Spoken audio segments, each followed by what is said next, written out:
Indicação do CTF não mudou na República, mas o processo ficou mais político. O processo para a nomeação de ministro do Supremo Tribunal Federal é simples. O presidente indica um escolhido de notório saber jurídico e reputação ilíbida, que o então sabatinado pelo Senado é conduzido ao cargo. Se passa pelo crivo dos parlamentares, a Constituição não informa. Severino Gomes, do consultor jurídico. O processo para nomeação de ministro do Supremo Tribunal Federal é simples. O presidente indica um escolhido de notório saber jurídico é reputação ilíbida, que então sabatinado pelo Senado é conduzido ao cargo e se passa pelo crivo dos parlamentares.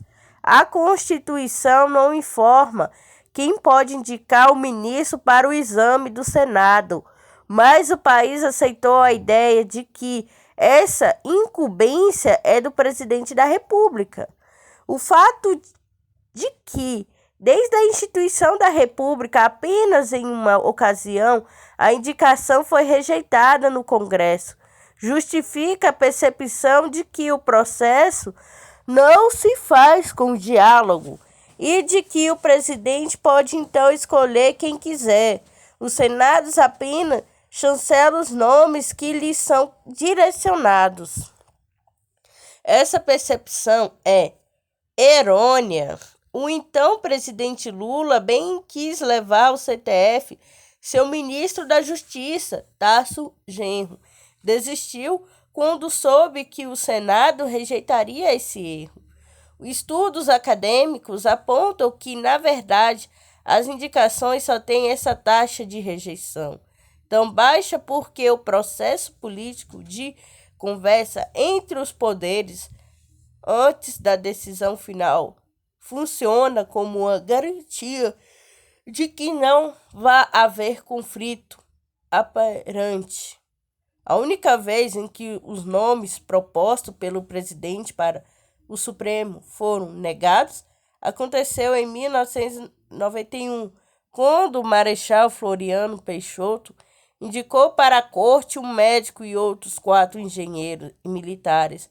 Constituição daquele ano que não previa o saber jurídico como pré-requisito para os postulantes ao cargo e os indicou e foram recusados pelo Senado.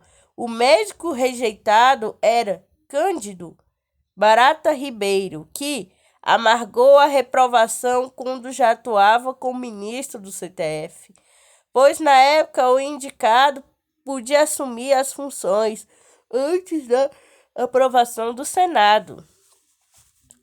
O episódio é narrado na tese de mestrado, que depois virou livro do advogado Álvaro Palma de Jorge, intitulado Supremo Interesse, Protagonismo Político Regulatório e a Evolução Institucional do Processo de Seleção dos Ministros do CTF, na qual esmiuça o processo de escolha dos integrantes da Corte Suprema, desde os primórdios da República. Além de ser um rico acompanhado histórico e jurídico, o livro mostra que, ao longo dos anos, apesar de críticas difundidas publicamente, a tese de que o Senado não fez efetivamente o seu papel de controle durante as sabatinas, ao que são submetidos indicados pelo chefe do Executivo, não prospera na opinião do advogado e professor da Fundação Getúlio Vargas. A recente indicação do advogado-geral da União, André Mendonça, para ter seu nome submetido ao Senado, suscitou dúvidas e trouxe à tona novamente críticas ao modelo de escolha de ministros do STF. Sobre candidato.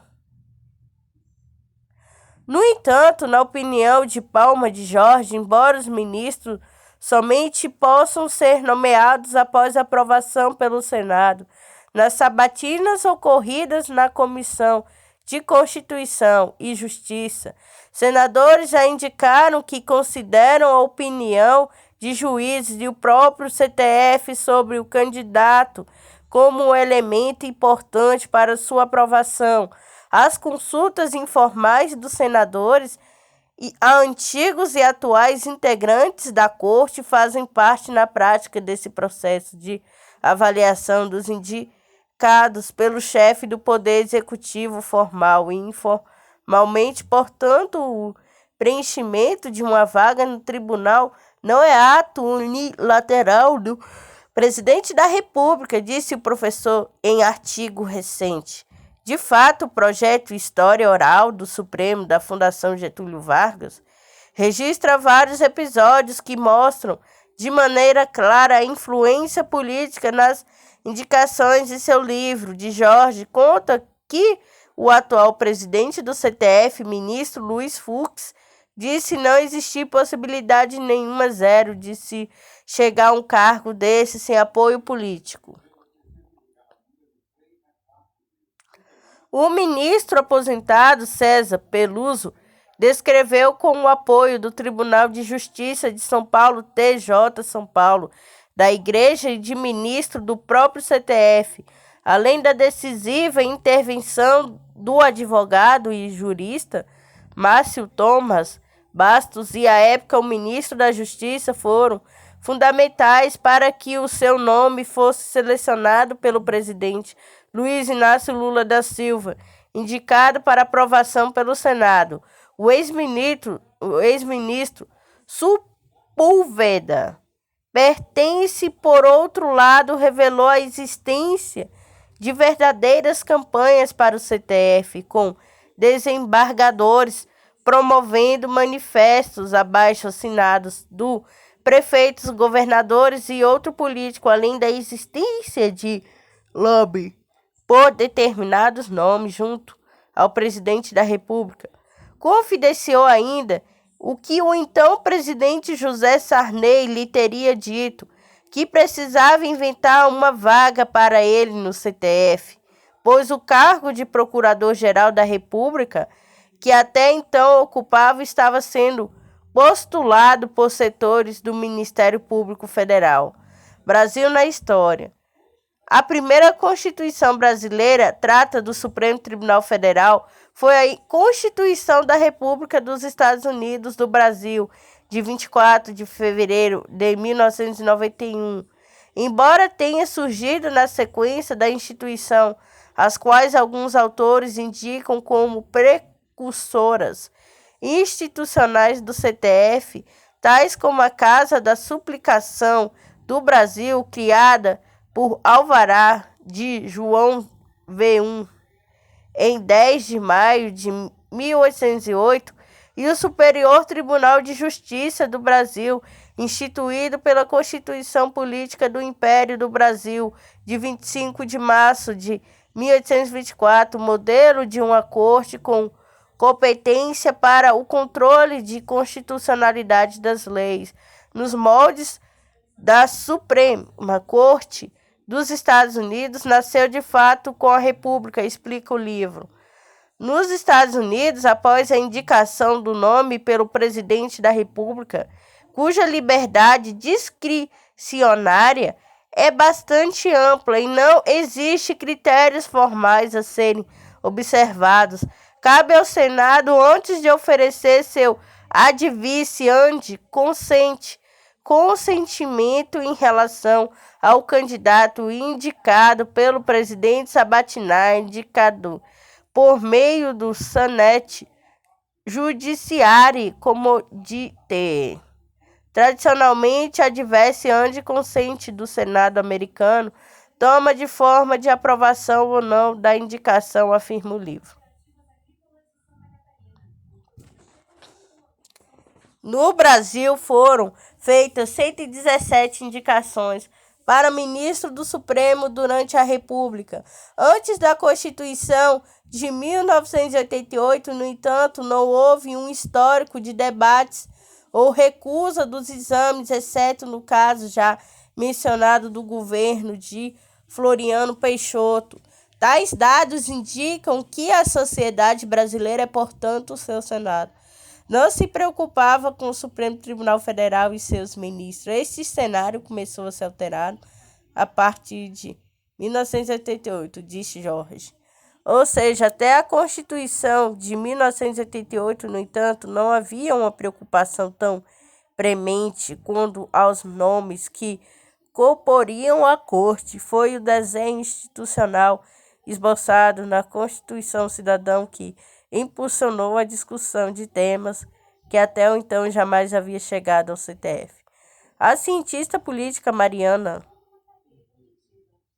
Lelanos de Leane Barreiro Lemos, em estudo publicado no livro Justiça no Brasil, As Margens da Democracia, salientam que o presidente e Congresso latino-americanos geralmente desempenham papéis decisivos no processo de indicação e nomeação de juiz das Cortes Superiores.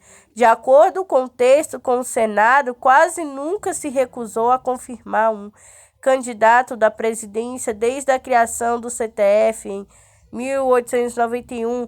A política das indicações e nomeações parece confirmar os poderes da presidência e o presidente que controla o processo e seleção de candidatos, enquanto o Senado apenas carimba a decisão. Porém, no mundo real, os presidentes brasileiros operam no centro de um sistema político com incentivos contraditórios, incluindo tanto elementos majoritários como os consensuais, uma situação que em alguns momentos permite que eles imponham suas visões e que em outras forças de negociar, disse Lemos de Lianos. Na mesma tinha a tese de Palma de Jorge. Começa neste domingo com o Congresso Mundial de Arquitetos no Rio. A exposição e atividades culturais inéditas do evento marcam a reabertura do Instituto dos Arquitetos do Brasil, Rio de Janeiro, ao público.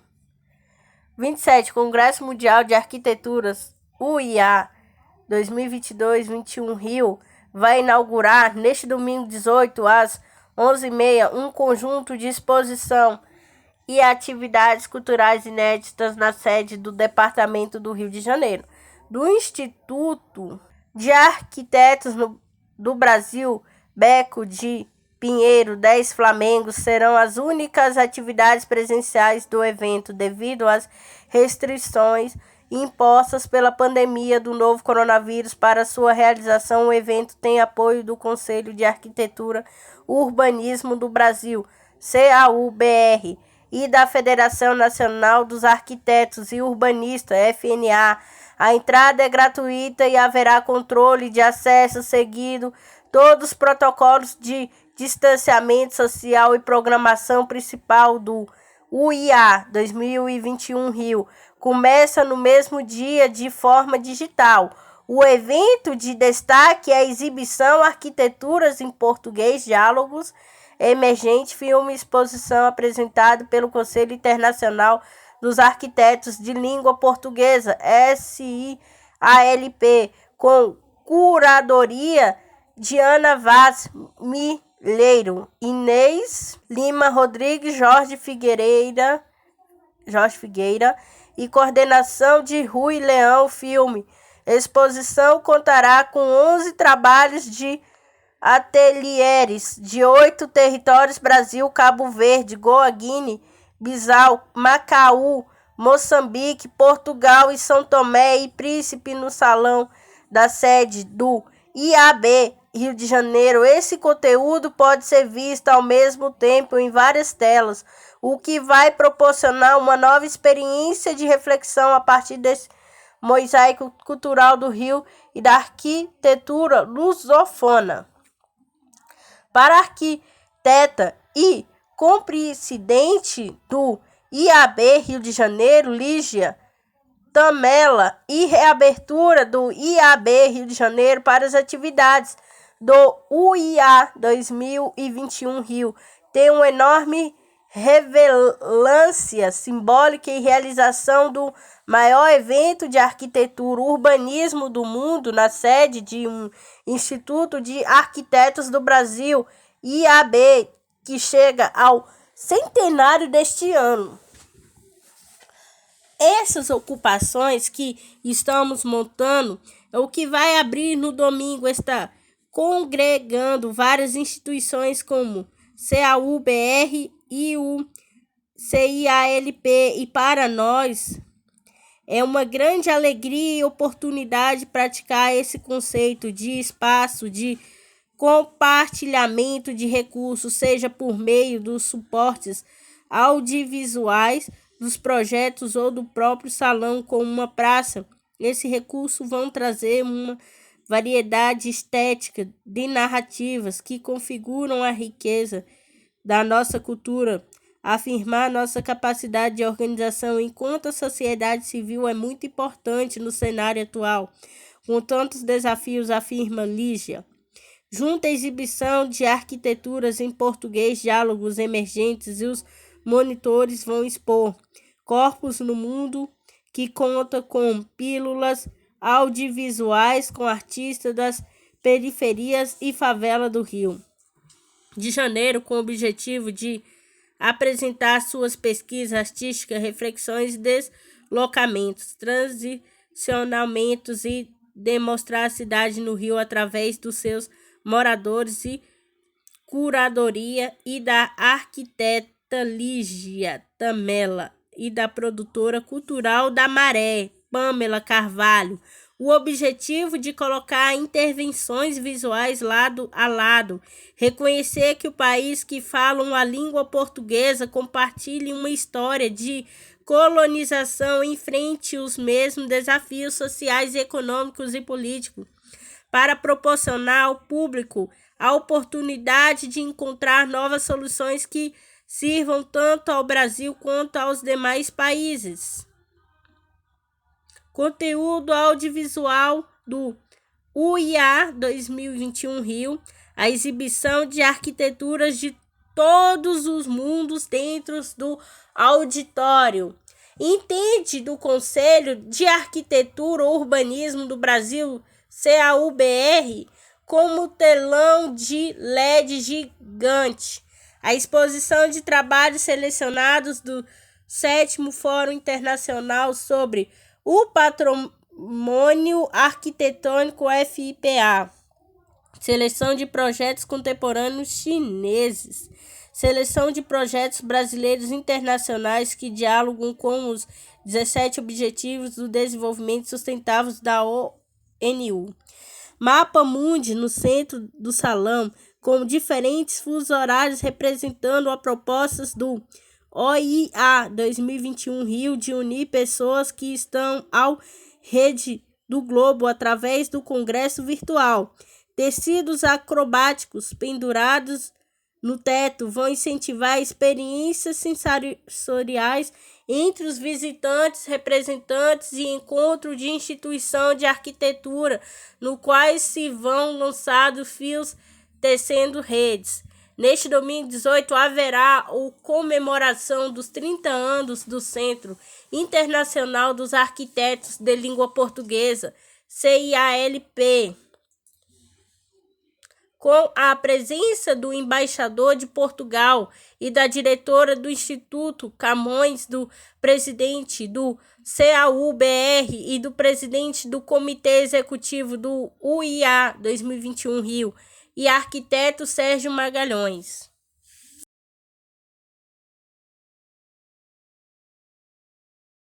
Governo e Congresso ignoram a realidade.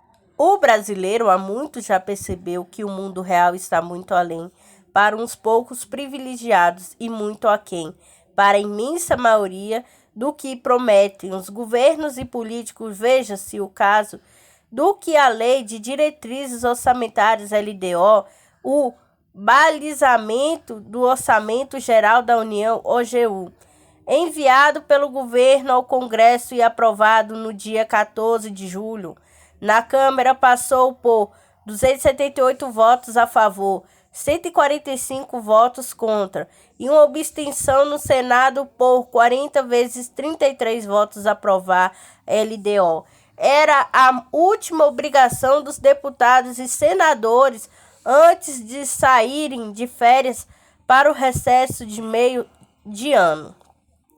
Daqui a 2 semanas, quando os trabalhos forem retomados em 1º de agosto, e talvez da LDO já tenham sido aprovados pelo presidente da República, vai ficar claro que muitos números aprovados esta semana são incompatíveis com a realidade. Efetivamente, o governo e o Congresso terão até 17 de dezembro, quando ocorre o recesso de fim de ano, que a emenda com as férias de janeiro para ajustar o que está errado, e todos os números parecem propositadamente subestimados por malandragem ou incompetência.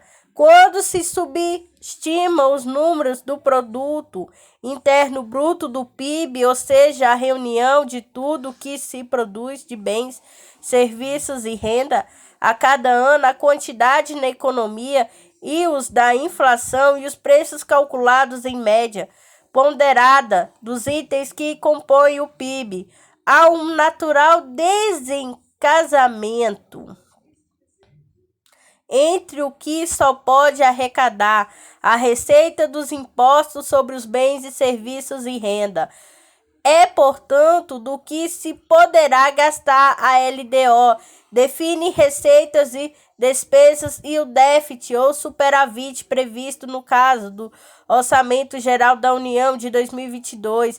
A previsão é de que haveria um déficit de 170 bilhões, mas acontece que o ministro da Economia que fornece e negocia os parâmetros para a Lei Orçamentária de 2022 já ajustou para cima alguns números de 2021. O crescimento do PIB previsto em abril em 3,2% foi elevado pela terceira vez para 5,3% e a inflação, então estimada em 4,4%, foi reajustada para 5,9% para 2022, desmentindo o ufanismo dos apoiadores do presidente Jair Bolsonaro, que acredita que o PIB brasileiro poderia concorrer no espaço com os voos dos bilionários Jeff Bezos, Elon Musk e Richard Branson.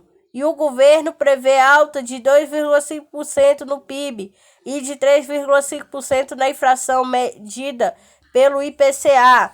As projeções do mercado financeiro na pesquisa Focus do Banco Central apontavam em 9 de julho para um IPCA de 6,11% este ano, o PIB de 5,26%, e os principais bancos do país também previam o PIB e inflação deste ano acima das metades do governo. Do Itaú prevê o PIB de 5,8%, com um crescimento de 0,3%.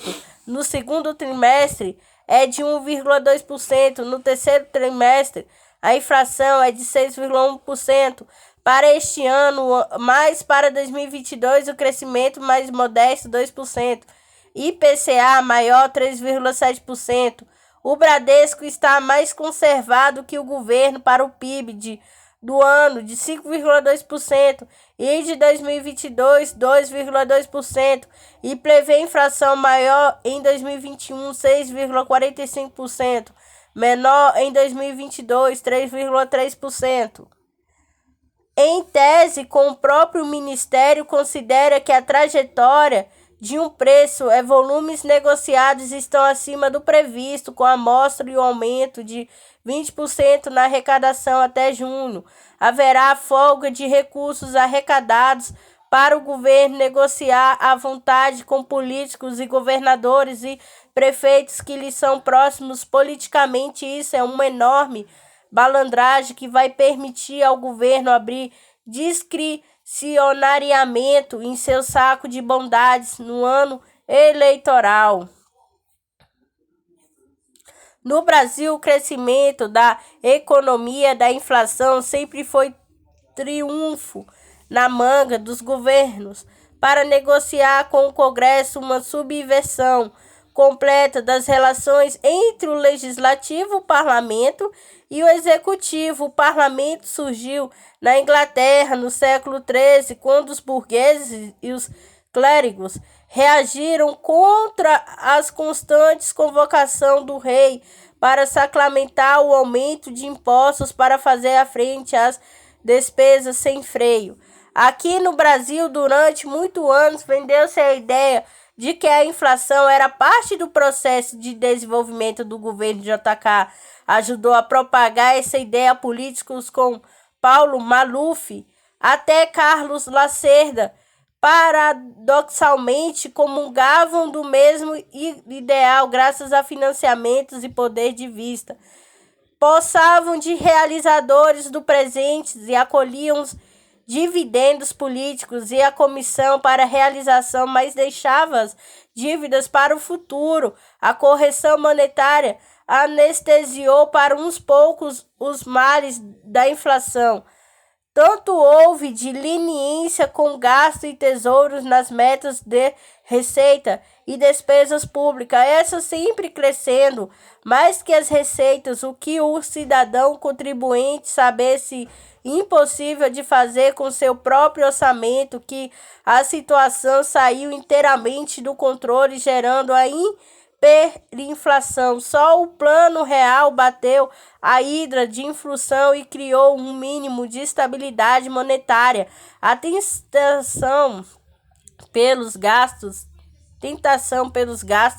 desenfreados é sempre grande, pois ajuda a encobrir superfaturamentos, comissões e desvios na contratação pública. A crônica da votação dos orçamentos de 2021 e da proposta orçamentária para 2022 é de estarrecer. O OGU de 2021 só foi aprovado em 25 de março deste ano, ou seja, atrasado quase 25% de bola rolando, e a CPI da Covid-19 iniciando os trabalhos que previa o déficit de 247 bilhões, mas tudo foi amaciado com a aprovação de verbas orçamentárias fáceis para deputados e senadores.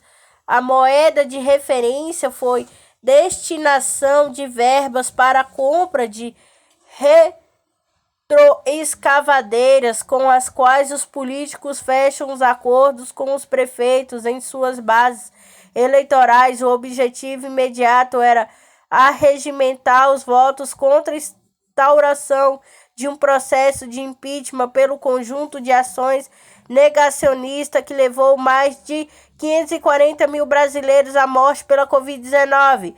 Para o ano eleitoral de 2022, o butim foi mais valioso. Mais uma vez, criou-se o orçamento ficcional e déficit previsto de 170,47 bilhões. Só para constar, nenhum deputado da ampla base aliado do governo fez restrições aos números. Fora da realidade estava em jogo a farta distribuição de verbas para os fundos partidários nas eleições de outubro de 2022, que vão renovar os mandatos da Câmara, do Senado, das Assembleias Legislativas, do governo estaduais, da Presidência da República. Há quem hipocritamente criticou na eleição de 2020, a exemplo do então aliado do governo Bolsonaro, a destinação é de 2 bilhões para o fundo eleitoral ser repartido entre os cacifes dos partidos, conforme a sua representação fez cara de paisagem. Agora, quando o mesmo fundo teve esse valor praticamente triplicado para 5,7 bilhões, com chances eleitorais crescentes após a reabilitação política de Lula, quando o Supremo Tribunal Federal considerou a suspensão do julgamento das ações contra o ex-presidente pela Justiça Federal de Curitiba, então sob o comando do juiz Sérgio Moro, e a desidratação da popularidade de Jair Bolsonaro como péssima condução do país na pandemia da Covid-19 e as revelações de corrupção no seu e o do governo do PT também mandou as favas e escrúpulos.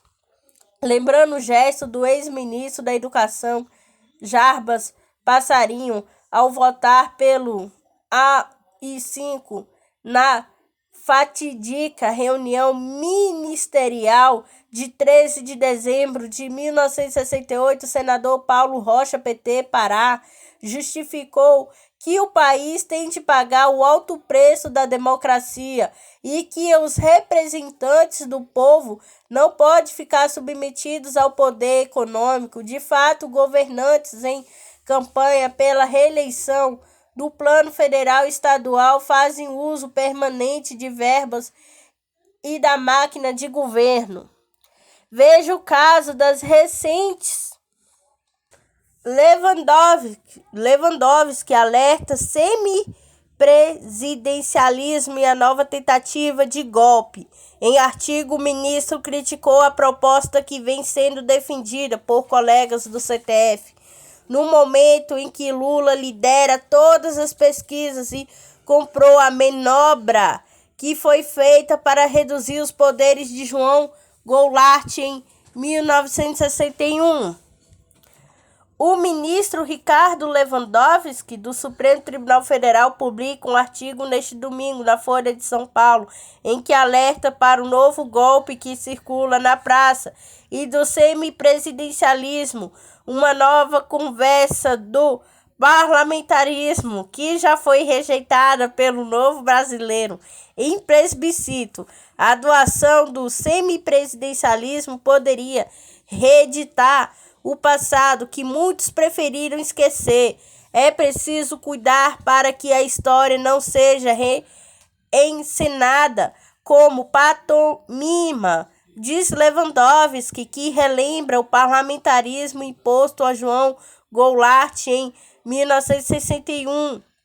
Um conhecido filósofo alemão, ao escrever sobre o golpe de Estado que levou Napoleão III ao poder da França em 1851, concluiu que todos fatos e personagens de grande importância na história se repete a primeira vez com tragédia, a segunda com fase, escreveu o ministro fazendo referência a Karl Marx. Aqui a proposta de doação do semipresidencialismo, ligeira variante do parlamentarismo que volta a circular às vésperas das eleições de 2022. Caso venha a prosperar, possivelmente reeditará um passado que muitos preferiram esquecer. Prossegue criticando a proposta que vem sendo defendida por Gilmar Mendes e Luiz Roberto Barroso. Com a proclamação da República em 1889, a semelhança de grande maioria dos países americanos, o Brasil adotou o presidencialismo, qual perdurou com altos e baixos até a renúncia de Jânio Quadros em 25 de agosto de 1961, cujo sucessor constitucional era o seu vice-presidente João Goulart. A época de viagens oficiais à China, diante das resistências sua pose por parte de setores conservadores da sociedade que vinculavam ao sindicalismo e o movimento de esquerda, instalou-se um impasse institucional. Para superá-lo, o Congresso Nacional aprovou em parlamentarismo, com isso permitiu a posse de Goulart, embora destituído de grande parte dos poderes presidenciais, que passaram a ser exercidos por um gabinete de ministros chefiado pelo ex-deputado Tancredo Neves, lembra o ministro. Coincidentemente, a discussão sobre o semipresidencialismo ocorre no momento em que o ex-presidente Luiz Inácio Lula da Silva lidera todas as pesquisas e venceria as eleições presidenciais em primeiro turno. Se a disputa fosse hoje, agora ressurgem aqui e acolá incentivos para a introdução de semipresidencialismo no país, a rigor, uma versão híbrida dos dois sistemas e que o poder é partilhado entre um primeiro-ministro forte e um presidente da função predominante, protocolares, embora atraente à discussão do ponto de vista doutrinário, é preciso cuidar para que a história não seja reencenada com pantomima, diz o ministro do Brasil 247. Presidente deve receber alta neste domingo, afirma a equipe médica. O presidente Jair Bolsonaro deve receber alta neste domingo, 18. A afirmação é do cirurgião Antônio Luiz Macedo, responsável pelas cirurgias no abdômen do presidente.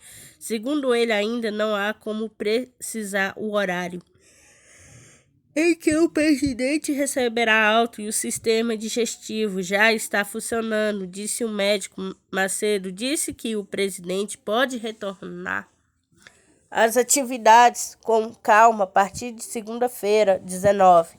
De manhã, o presidente postou um vídeo em uma rede social em que caminhava pelos corredores do Hospital Vila Nova Star. Mais tarde, ele chegou a participar da live de inauguração de uma agência de caixa em Missão Velha, no Ceará.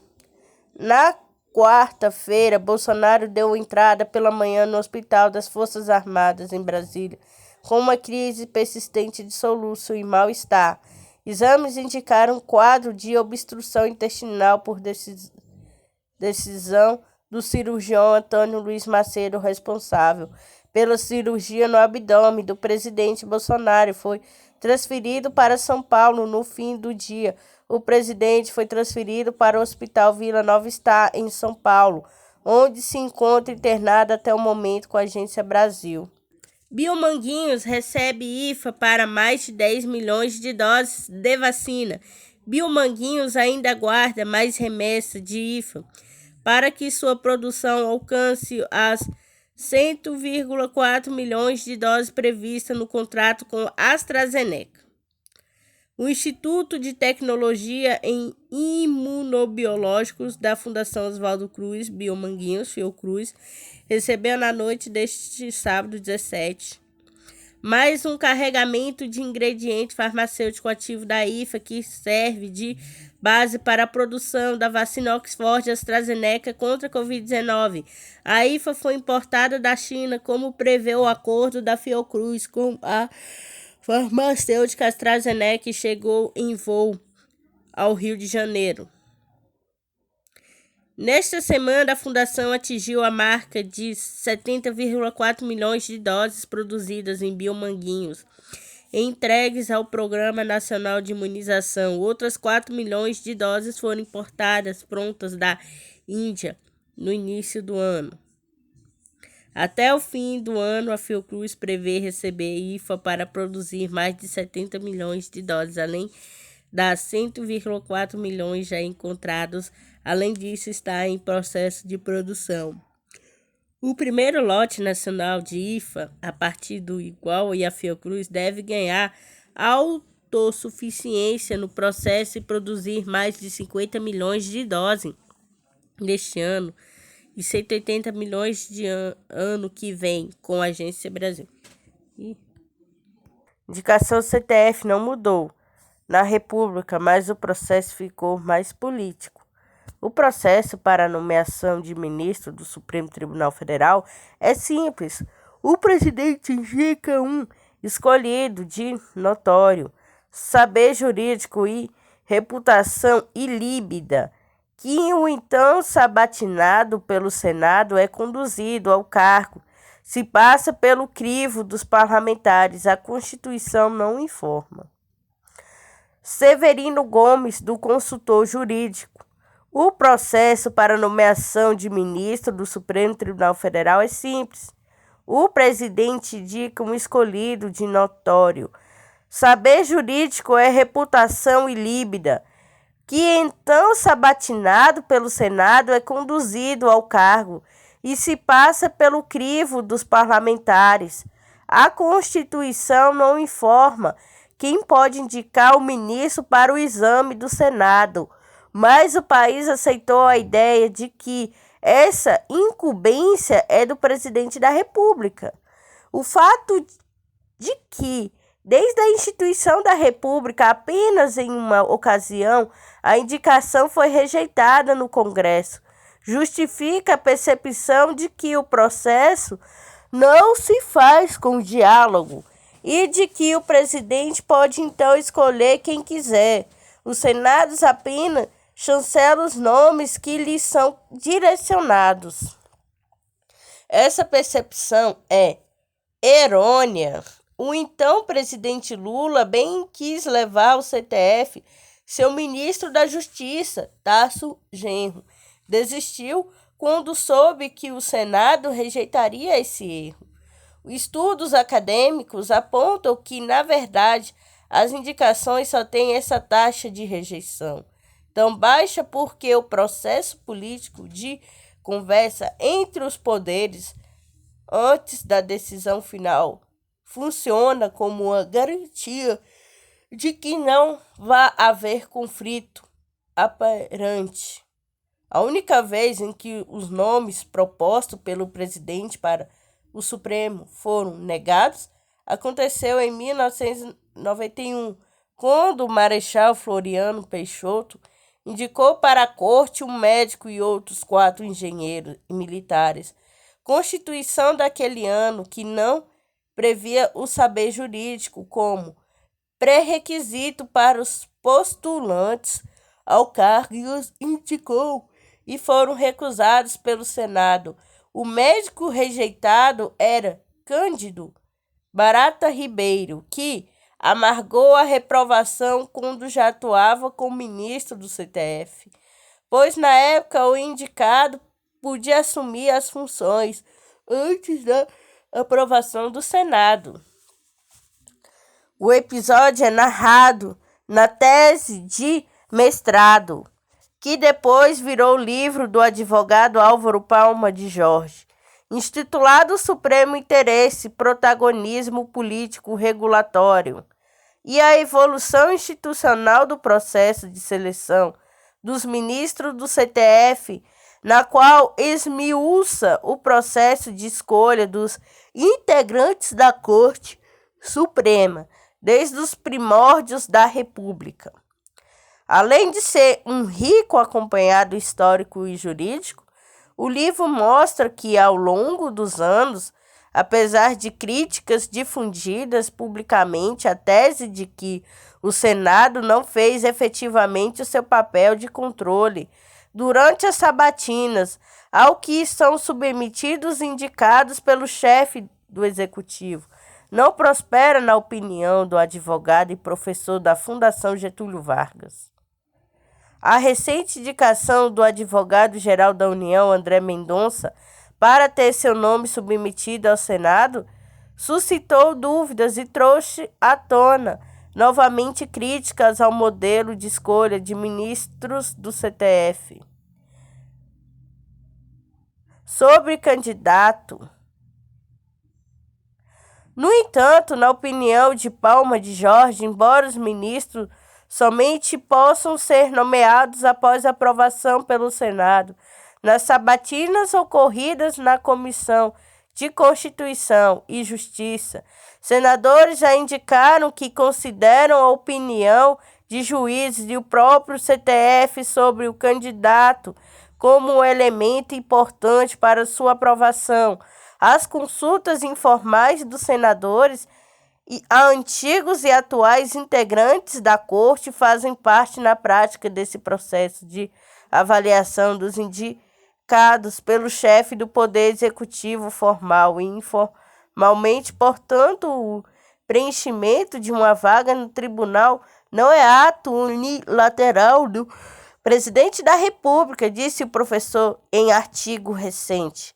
De fato, o projeto História Oral do Supremo da Fundação Getúlio Vargas registra vários episódios que mostram de maneira clara a influência política nas indicações de seu livro. De Jorge conta que o atual presidente do STF, ministro Luiz Fux, disse não existir possibilidade nenhuma, zero, de se chegar a um cargo desse sem apoio político.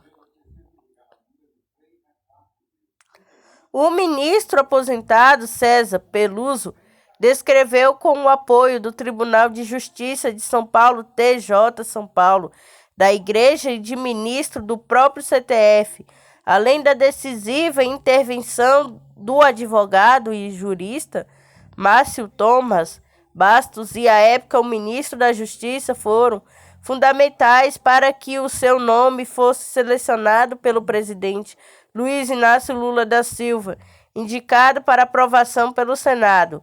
O ex-ministro Sepúlveda pertence, por outro lado, revelou a existência de verdadeiras campanhas para o CTF, com desembargadores promovendo manifestos abaixo-assinados do prefeitos, governadores e outro político, além da existência de lobby por determinados nomes junto ao presidente da República. Confidenciou ainda o que o então presidente José Sarney lhe teria dito, que precisava inventar uma vaga para ele no CTF, pois o cargo de Procurador-Geral da República, que até então ocupava, estava sendo postulado por setores do Ministério Público Federal. Brasil na história.